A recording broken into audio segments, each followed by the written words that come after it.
కానీ నువ్వు వీళ్ళని నీ వాళ్ళనకుండా దారిని పోయేవాళ్ళుగా మాట్లాడావు కాబట్టి బ్రతికిపోయావు.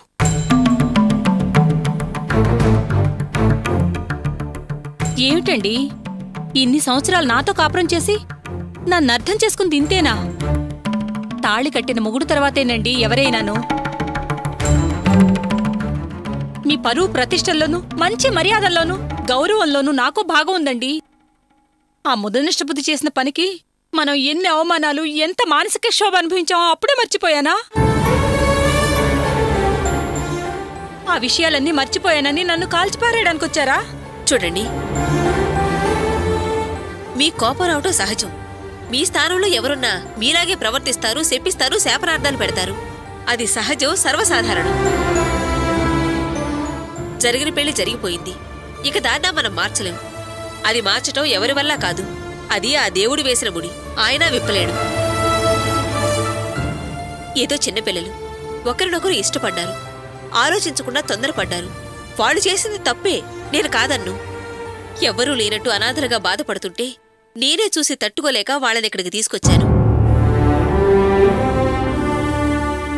చూడండి, నేను మీ ఆస్తిపాస్తులకు ఆశపడో, వేరే ఏదో ఆలోచించో, మనసులో ఏవో కోరికలతోనే ఇక్కడికి రాలేదండి. పాపం, తనని కన్నవాళ్ల ప్రేమానురాగాలు కరువై కుమిలిపోతుంటే ఒక్కసారి కంటితోనైనా కన్నవాళ్లను చూసుకుంటుందని ఇక్కడికి తీసుకొచ్చాను.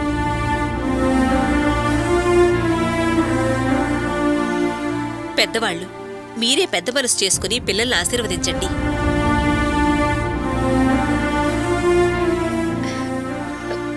ఇద్దరు వెళ్లి వాళ్ళ దీవెనలు తీసుకోండి. వెళ్ళండి.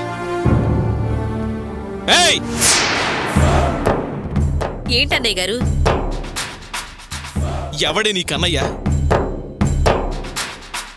నా ఎదురుగా నిలబడి మాట్లాడే హక్కు కూడా నీకు లేదే.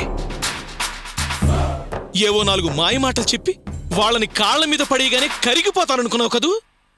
మాయలాడి. వాళ్ళని వాళ్ళ పెళ్లిని అంగీకరించే ప్రసక్తే లేదు.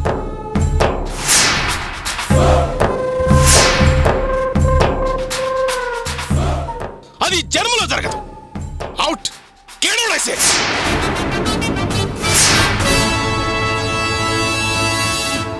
ఇందాక నా భార్య చెప్పిందిగా, నా కూతురు చచ్చిపోయి 13 రోజులైంది. మైల స్నానాలు కూడా చేశాం. వెళ్ళిపోండి. ఇంకా ఏమైనా మాట్లాడారో నేను మాట్లాడను. నా రివాల్వర్ మాట్లాడుతుంది.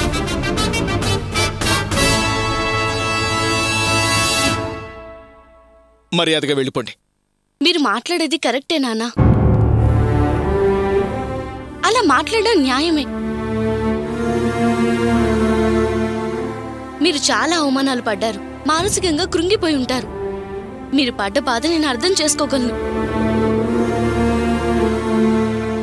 నేను చేసింది కేవలం తప్పే కాదు, పాపం చేశాను నాన్న. నాకు తెలుసు మీరు నన్ను క్షమించలేరు. మిమ్మల్ని కాదని ఇల్లు వదిలి పెళ్లి చేసుకుని మళ్ళీ వచ్చింది, ఈ ఇంటి ముందు నిలబడింది మాత్రం మీ ఆస్తి కోసం కాదు. మీ ఆస్తిలో ఒక్క రూపాయి కూడా నాకు అవసరం లేదు నాన్న. ఏంటో మనం మాట్లాడేది? మీ నాన్నగారు ఏమన్నారని? అత్తయ్య, మీరు కొంచెం మాట్లాడకుండా ఉంటారా? మేం మామూలుగా వెళ్ళిపోలేదు. మోసం చేసి పారిపోయి పెళ్లి చేసుకుని అందర్నీ ఏమార్చాం. అందుకే అంత కోపం. కామ్గా వెళ్ళుంటే ఇంత కోపం వచ్చేది కాదు. ప్రేమ కోసం అందర్నీ మోసం చేశాం. అందుకే భరించలేకపోతున్నారు. పైగా శుభముహూర్తాలు పెట్టుకుని శుభలేఖలు పంచిపెట్టిన తర్వాత అందరూ పెళ్లి మండపానికి బయలుదేరే ముందు పారిపోయాము. అందుకే అమ్మ నాన్న అన్ని అవమానాలు పడాల్సొచ్చింది. ఎవరెవరో ఎన్నో మాటలు అనుంటారు. మాటలతో వాళ్ళ హృదయాన్ని తూట్లు పొడుచుంటారు. నేను బాధపడ్డాను నాన్న. అలా వెళ్ళిపోతే ఇలాగే జరుగుతుందని నువ్వెందుకు ఆలోచించలేదని మీరు నన్ను అడగొచ్చు నాన్న. కానీ సమస్యలు ఎన్ని ఎదురైనా మనసుకు నచ్చిన వారితో కలిసి జీవించటమే నిజమైన జీవితం అనిపించుకుంటుంది. అందుకే ఒకరినొకరం కోరుకున్నాం, పారిపోయి పెళ్లి చేసుకున్నాం. అది కన్న వాళ్ళకి ద్రోహంగా అనిపించుండొచ్చు. కాని మనసులో ఒకరిని పెట్టుకుని ఇంకొకరితో తాళి కట్టించుకుని కాపురం చేయడం ఆడదానికి ఇంతకంటే నరకం ఇంకొకటి ఉండదు నాన్న. ఆ నరకం జీవితాంతం అనుభవించడం కన్నా ఇదే మంచిదనిపించింది. ఆ క్షణం అదేం తప్పు కాదనిపించింది. అందుకే అలా చేయాల్సొచ్చింది నాన్న. ఇలాంటి తప్పు చేసిన మొట్టమొదటి అమ్మాయిని నేనొక్కదానే కాదు. అలా అవమానాలు పడ్డ తల్లిదండ్రులు మీరొక్కరే కాదు. లోకంలో అనేకం జరుగుతూనే ఉన్నాయి. కొంతమంది క్షమించి చేరదీసే తల్లిదండ్రులు ఉన్నారు, కాదని దూరం చేసే వాళ్ళు ఉన్నారు. అందుకే మీరు కోపడ్డం వల్లనో మేం బాధపడ్డం వల్లనో ఈ సమస్య తొలగిపోదు. అయినా నేనిప్పుడు ఎందుకొచ్చానో తెలుసా? మీ దీవెనలు అందుకోవడానికి. దయచేసి మమ్మల్ని దీవించి పంపండి నాన్న. మేం చేసింది తప్పే. మమ్మల్ని క్షమించమని అడిగే అర్హత మాకు లేదు. కానీ మేము చిన్నవాళ్ళుగా తప్పు చేశాం. పెద్దలు దండించైనా క్షమించి దీవించాలి. మీ దీవెనలుంటేనే మేము చల్లగా బ్రతకగలం, సుఖంగా జీవించగలం. మీరు క్షమించకపోతే మాకు ప్రశాంతత ఉండదు. అందుకే పరాయి వాళ్ళు అనుకోనైనా మమ్మల్ని దీవించండి మావయ్య. ఎవర్రా నీకు మావయ్య?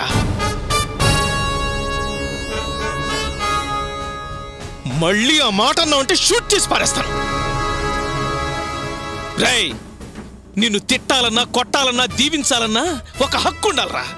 అసలు నువ్వెవడోరా? నా కూతురే చచ్చిపోయిందని చెప్పాక ఇంకెందుకురా సిగ్గు శరం లేకుండా నిలబడ్డారు?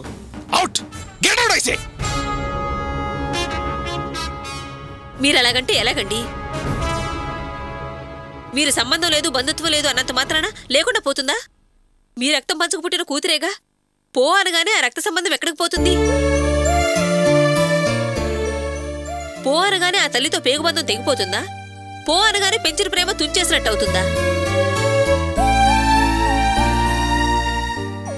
మీకు రేవతికి బంధాలు ముడివేసింది ఆ భగవంతుడు. ఇప్పుడు మీరు పో అనగానే తెగిపోతాయా? మీరు కోపంలో పోవారొచ్చు, కూతురు కాకుండా పోతుందా? చూడండయ్యా, కిందక్కడి నుంచి మీరంతా వింటున్నారుగా. అలా వేడుక చూడకపోతే మీరంతా పెద్ద మనిషికి ఓ మాట చెప్పొచ్చుగా. కూతురు అల్లుడు అని చూడకుండా ఎలా మాట్లాడుతున్నారో చూస్తున్నారుగా. పాపం, పిల్లలు తప్పు చేశామని కాళ్ళ మీద పడి క్షమాపణ అడుగుతుంటే కన్న తల్లిదండ్రులు అంత కనికరం లేకుండా మాట్లాడడం ఏం న్యాయమండి?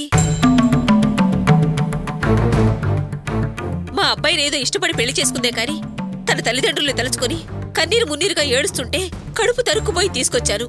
మీరైనా కాస్త రచ్చ చెప్పి వాళ్ళని దీవించమని చెప్పండి. మాధవరావు, అన్నీ తెలుసున్నవాడివి, నీకు మరొకరు చెప్పాలా? లోకం పోకడు తెలీదా? ఈ కాలం పిల్లలకి ప్రేమలు పెళ్లిళ్ళు సహజమైపోయినాయి. నీ కూతురు చేసింది మరేం నేరం కాదు, చాలా చిన్న విషయం. నీ పెద్ద మనసుతో దాన్ని చిన్నదిగా చూసి దీవించు.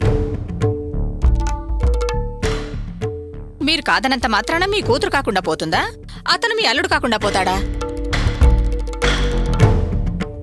కాస్త ఆలోచించి వాళ్ళని దీవించి మంచిగా పంపండి. ఇందాకటి నుంచి వింటున్నారు కదా, నా కూతురు చచ్చిపోయిందంటే వినరా? రుజువు చూపిస్తే నమ్ముతారుగా. ఇక్కడే ఉండండి, అది చచ్చిపోయిందని ఇప్పుడే నిరూపిస్తాను.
Takk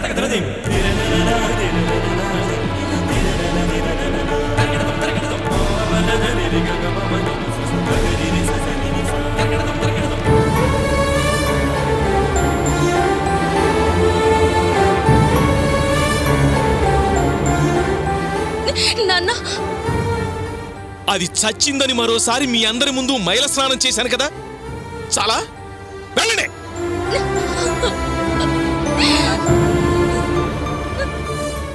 పదవే, దరిద్రానికి అన్నావు కదా, దరిద్రపుతాన పద.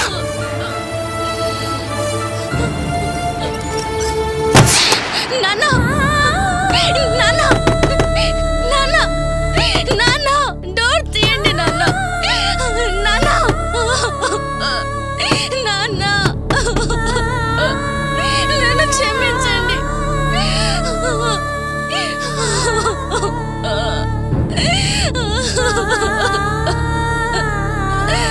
నా మాట వినండి నాన్న నాన్న.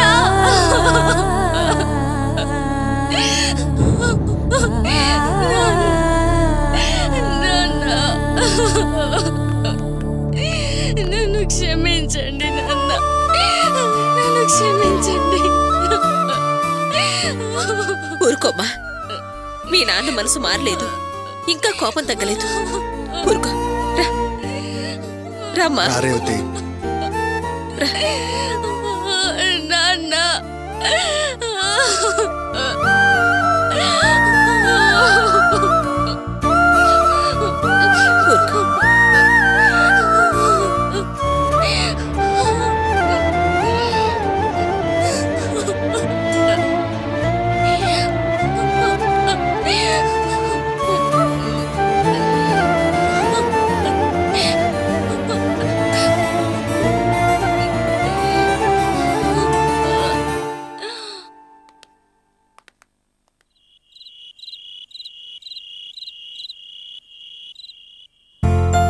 వాసు, అన్నం పెట్టాను రారా. వస్తున్నానమ్మా.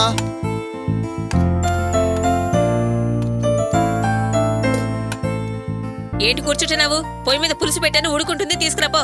నేను తెస్తానులేమ్మా. నువ్వు కూర్చున్నావుగా, లేవడం దేనికి? నువ్వు వెళ్ళి తీసుకురా.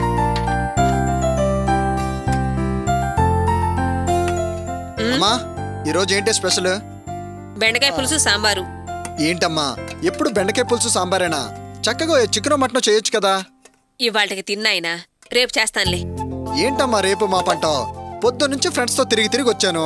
కాస్త మంచి కూరలు వండితే 2 ముద్దలు ఎక్కువ తినేవాడిగా.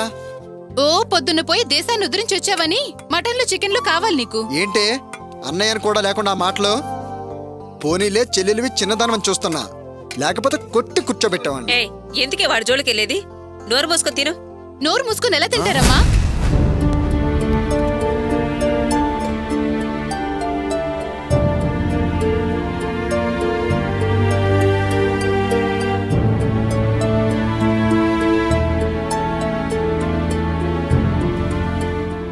ఏంటి కూరగాయలు ఇంత తక్కువ తీసుకొచ్చావు? రోజు ఇంత తెస్తే చాలు. అలాగే, ఈరోజు డబ్బులు.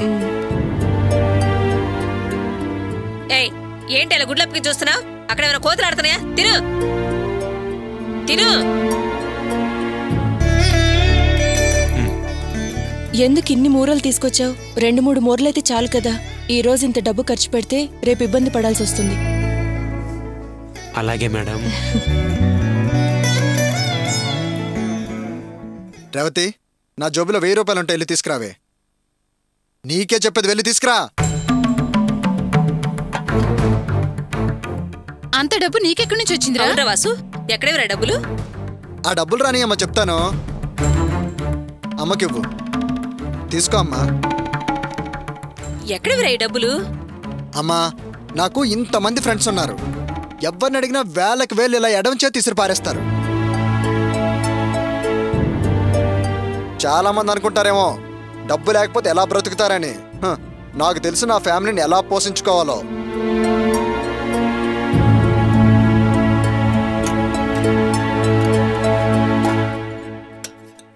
అర్చన, నువ్వు తినవా? నేను తర్వాత తింటాలే. అదేమొద్దు, నువ్వు నాతో పాటు తిను. వద్దు, నేను తర్వాత తింటాను, ముందు నువ్వు తిను.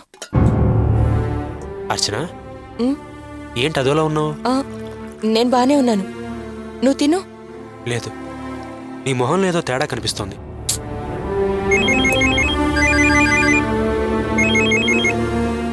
చెప్పరా శివ. రేయ్, అర్చన పక్కన ఉందా? నువ్వు సైలెంట్గా ఒకసారి బయటికి రారా. సరే, ఒక్క నిమిషం లైన్లో ఉండు, ఇప్పుడే వస్తాను.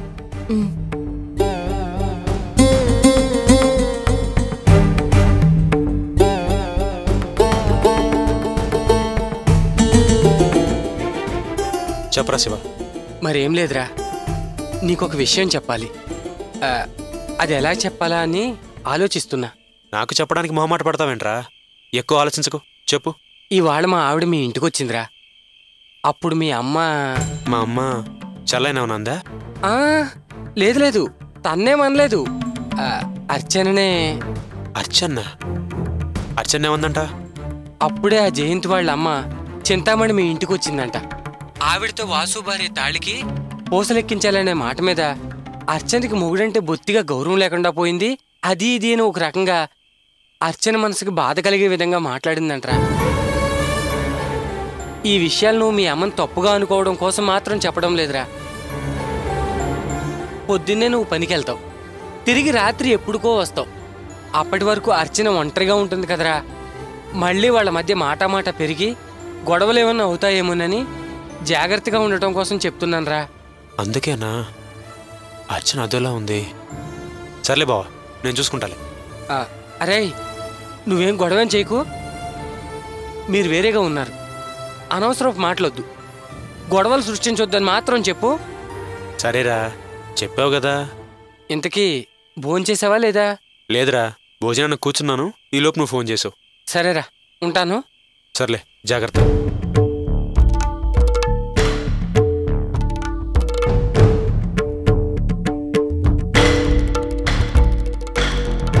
ఇంకొంచెం పెట్టుకోరా. వద్దమ్మా, ఎక్కువైపోతుంది. ఇంకొంచెం పెట్టుకోనన్నా.